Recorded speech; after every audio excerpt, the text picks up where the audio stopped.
Hello नमस्कार। मैं हूँ संदीप नाहर। आप लोगों ने मुझे कई फिल्मों में देखा होगा, MS धोनी का अनटोल्ड स्टोरी फिल्म के अंदर, जिसमें मैंने छोटू भैया का किरदार निभाया था। और आज ये वीडियो बनाने का एक मेरा मकसद ये है। वैसे तो आपको सुन के बड़ा अजीब लगेगा कि मैं कैसी बातें कर रहा हूँ, बट लाइफ स्मूथ नहीं चल रही। लाइफ में काफ़ी सारे प्रॉब्लम्स हैं जो मैं मानता हूँ, लेकिन मैं आज मेंटली थोड़ा स्टेबल नहीं हूँ। स्टेबल इसलिए नहीं हूँ क्योंकि मेरी वाइफ कंचन शर्मा, वो हो क्या रहा है, 1.5-2 साल से एक ट्रोमा से मैं निकल रहा हूँ और मैं उसको फेस भी कर रहा हूँ और उसको समझा के थक चुका हूँ काफ़ी चीज़ों को। वो एक ही पास्ट की बातें, एक ही बातें रिपीट करना, रोज़ लड़ना, 365 दिन में से मैं कह रहा हूँ 200 बार सुसाइड की बातें करना, मर जाऊंगी, तुझे फंसा दूंगी, तेरा करियर स्पॉइल कर दूंगी, तेरे खानदान को फंसा दूंगी। तो ये सुन के मैं बहुत ही इरिटेट हो चुका हूँ। मैं उसको हर बात पॉइंट पर समझाता हूँ, कंचन देखो ये बात ऐसे नहीं ऐसे है, ऐसे नहीं ऐसे है, इस चीज़ को समझो। वो मेरी फैमिली को गालियाँ देती है, मेरी माँ से इतनी नफरत करती है, मेरे हर परिवार वाले को। आजकल ऐसा टाइम आ गया कि मैं उनका फ़ोन नहीं उठा पाता इसके सामने। और बहुत सारी चीज़ें हैं, बहुत सारी चीज़ें ख़राब हो चुकी हैं, इतनी ख़राब हो चुकी है कि मैं अब ले नहीं पा रहा हूँ। दिमाग में इतना स्ट्रेस इसने दे दिया है। काम को लेकर यहाँ बॉम्बे में स्ट्रेस होता है, हर चीज़ को लेकर होता है, बट काम का स्ट्रेस फिर भी झेला जा सकता है। बट ये औरत का स्ट्रेस है, ये झेलना बहुत मुश्किल हो चुका है। मुश्किल इसलिए हुआ है कि ये काफ़ी ऐसी ऐसी बातें मुझे बोल देती है, ऐसी ऐसी बातें बोल देती है जिसका मेरी लाइफ में बिल्कुल भी कोई वैलिड पॉइंट नहीं। मैं बोल के थक चुका हूँ। ये मेरा नाम किसी से भी जोड़ देती है। मैं 2 साल से इसके साथ हूँ, 24 घंटे हम साथ में रहते हैं, उठना बैठना हर चीज़ें होती हैं, लेकिन ये कहीं ना कहीं शक का कोई इलाज नहीं होता। शक करती है, हर चीज़ पे लड़ती है, और इसका लड़ना नॉर्मल लड़ना नहीं है। जैसे साइको होते हैं, मतलब एक होता है शराबी इंसान, वो दारू पीता है और लड़ता है, लेकिन जब उसकी दारू उतर जाती है तो वो नॉर्मल हो जाता है ना।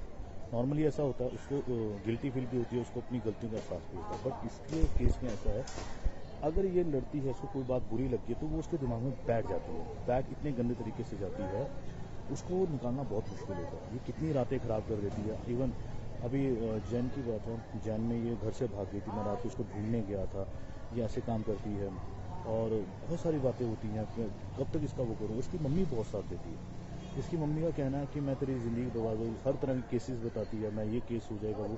एक्चुअली क्या है, इसकी मम्मी, इनके घर में 2 बहनों की भी लव मैरिज हुई है, तो इसकी मम्मी ने इनके दोनों जीजाओं को भी अंदर करवाया था। अभी वो मेरे को बोलती है, हर बात पे अपनी बेटी को बोलती है जाके पुलिस कंप्लेंट करो। किस बात बुनियाद पे? फेक चीज़ों पे, फेक झूठ बोल के आप केस बना सकते हो। ये क्या बातें हैं?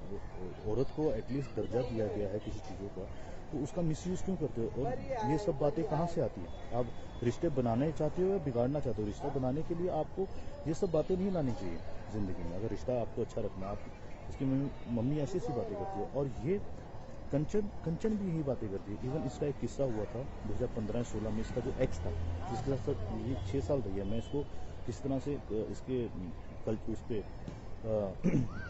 इसके ऊपर लांछन नहीं लगा रहा हूँ कि ऐसी थी वैसी। मैं पॉइंट बोल रहा हूँ कि इसने अपने एक्स को भी झूठे केसों में अंदर करवाया। 3-4 महीने वो बेचारा अंदर रह के आया, दिव्या ज्योति उसका नाम था।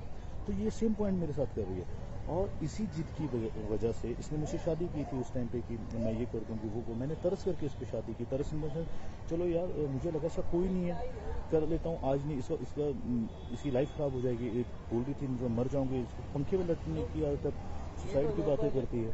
तो उस पॉइंट पे मैंने कर दी। फिर ये मेरे घर आई, ये 2019 की बात मैं बोल रहा हूँ, और उस टाइम पे हमारी बात हुई थी कि यार कि शादी हम कर रहे हैं, बट घर में नहीं बताएंगे, अगर जमी तो चलाएंगे, नहीं जमी तो फिर अलग हो जाएंगे, है ना, किसी को इतना डिस्क्लोज नहीं करते। फिर वो हमारी नहीं बनी आपस में, तो फिर मैं कोरोना की वजह से घर गया था।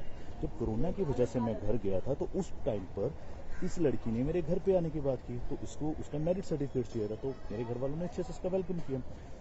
घर पे आते ही ये वहाँ 5-6 बार क्लेश कर चुकी थी।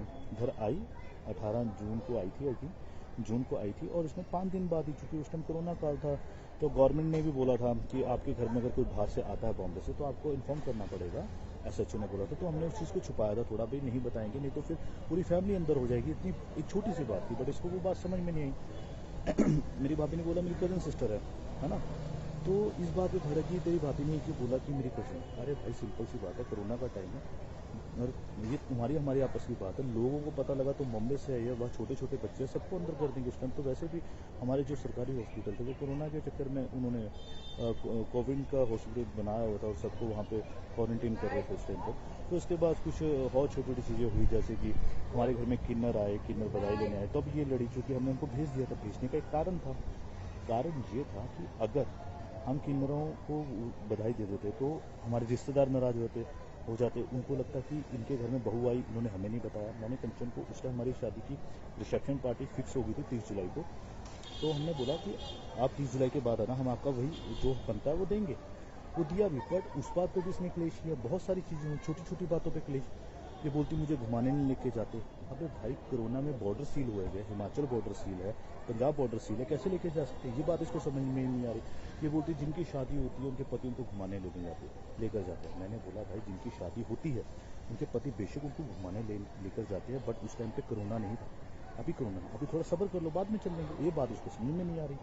तो हम आगे शॉर्टकट में बॉम्बे, क्योंकि वहाँ पे बड़े सुसाइड वाली बातें कर रही थी। मेरे घर वाले भी डर गए थे, उनको लगा कहीं ये लड़की की वजह से फैमिली पे कोई आफत उफत ना है, चूँकि ये कोई हंसा। तो मैं इसको बॉम्बे ले आया था। बॉम्बे में आके भी इसका सेम वही ड्रामा।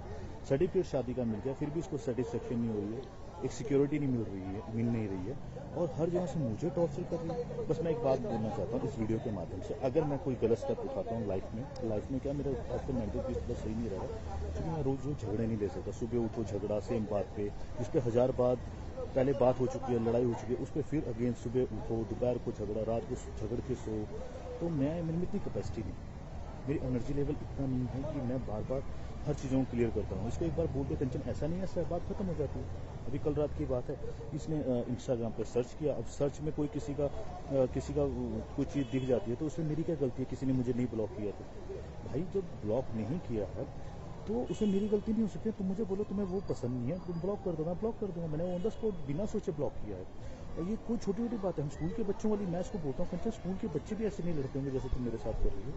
तो ये कोई वैलिड प्रूफ नहीं, वैलिड बात नहीं है। आप वो बात बोलो। हाँ, अगर तुम मुझे बोलती इसको ब्लॉक करो और मैं नहीं करता, तब तुम लड़ने का मकसद बनाती ना। मैंने बोला कंचन अपना इंस्टाग्राम दिखाओ, अपना व्हाट्सएप दिखाओ।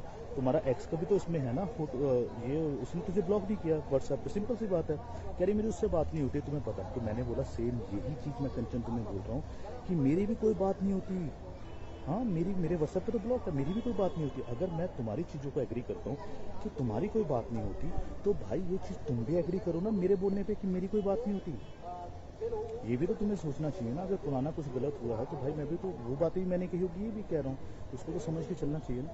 तो दोस्तों सिंपल सी बात है, अगर मैं कुछ करता हूँ तो ये कभी भी मेरे घर पे घर वालों को परेशान ना करे। मेरे जाने के बाद कुछ ऐसा अगर मैं स्टेप लेता हूँ, मेरी फैमिली, मेरे माँ बाप मेरी फैमिली से बहुत नफरत करती है। उनके ऊपर किसी तरह का कोई गलत केस वेस ऐसा कुछ ना डाले, क्योंकि उनका हमसे कोई लेना देना नहीं। मैं बॉम्बे रहता हूँ। दूसरी बात, मेरा बुलेट है वो मैं अपने डैडी को देना चाहता हूँ मेरे जाने के बाद। उनको मिलना चाहिए, ये चेन मम्मी को, और ये अंगूठी मैं उसको देना चाहता हूँ। जो कुछ थोड़ा बहुत कैश वैश होगा कंचन ले जाए, कोई टेंशन नहीं। और मेरे जाने के बाद कंचन को कोई भी कुछ मत कहना, क्योंकि वो ठीक है बट उसका गुस्सा खराब है। बट मैं चाहता हूँ उसको अपनी गलतियाँ कभी रियलाइज़ नहीं होती। मैं चाहता हूँ एक बार लाइफ में उसको अपनी गलतियाँ रियलाइज़ हो, और उसको कोई कुछ मत करना, लेकिन उसका दिमाग का इलाज जरूर करवा देना। दोस्तों कोई भी अगर हो तो प्लीज़, अगर नेक्स्ट टाइम इससे मेरे जाने के बाद कोई इसे शादी करता है, कुछ भी करता है, तो एक बार इसका दिमाग का इलाज जरूर करवा लेना, क्योंकि ये नॉर्मल लड़कियों जैसी लड़की है ही नहीं। मैंने भी ज़िंदगी में बहुत लोग देखे हैं, बट ऐसा ट्रोमा, ऐसा टॉर्चर मैंने आज तक फेस नहीं किया। आज मेरा काम इफेक्ट करता है, सब चीज़ें इसको पता। कल मेरा शूट है, जैसे कि एग्जाम्पल दे रहा हूँ, 19 की बात है। इसने पूरी रात मेरे से इतनी लड़ाई की भाई, मैं बिना सोए शूट पे गया और वहाँ पे रेगुलर फ़ोन कर रही थी, और मेरी परफॉर्मेंस ख़राब हो रही है। अब मैं उनको क्या बोलूँ, मेरा घर में क्लेश चल रहा है, और फिर उसी घर में आना जहाँ से क्लेश शुरू हुआ था शूटिंग के बाद। तो मैं किस सिरदर्द से गुजरता हूँ आप जानते नहीं दोस्तों। हमेशा सेम ही चीज़ें होती हैं, रोज़ एक टॉपिक पर लड़ाई, फिर उसी घर में जाना। ऐसे घरों से, दीवारों से घर नहीं बनते, घर उनसे बनते हैं जिनके साथ हम रहते हैं। रहते किसके साथ है वो इम्पोर्टेंट है। अब ये मैं कितना टॉर्चर लूँ। अब मेरे को घर जाते भी डर लगता है किस बात पे लड़ाई हुई, मुझे पता नहीं। ये हमेशा चिल्लम चिल्ली करती है, सॉफ्टली बात नहीं करती, बहुत हाई पिच पे बात करती है। और मैं सॉफ्टली बात करने वाला इंसान हूँ। मैं चाहता हूँ कि तुम भी सॉफ्टली बात करो, क्योंकि किसी बात का रिजल्ट तब निकल सकता है जब हम प्यार मोहब्बत से बात करें। लड़ाई का कोई सोल्यूशन नहीं होता। बस यार यही बात बोलनी थी, बहुत ज़्यादा टाइम ले लिया, I am really sorry, but please यार मेरे को गलत मत समझना किसी भी तरह से। अगर मैं कोई गलत स्टेप उठाता हूँ, कोई इंसान गलत स्टेप उठाना नहीं चाहता। और मेरे जाने के बाद रिक्वेस्ट है, ये मेरी फैमिली पे एक भी आदिशन या कोई भी लांछन वगैरह मत लगाए, कुछ भी मेरे हरासमेंट ना करे। ये इनका कोई लेना देना नहीं है मेरे फैमिली का हमसे, और ये किसी तरह का कोई रिएक्ट नहीं करे। Thank you so much.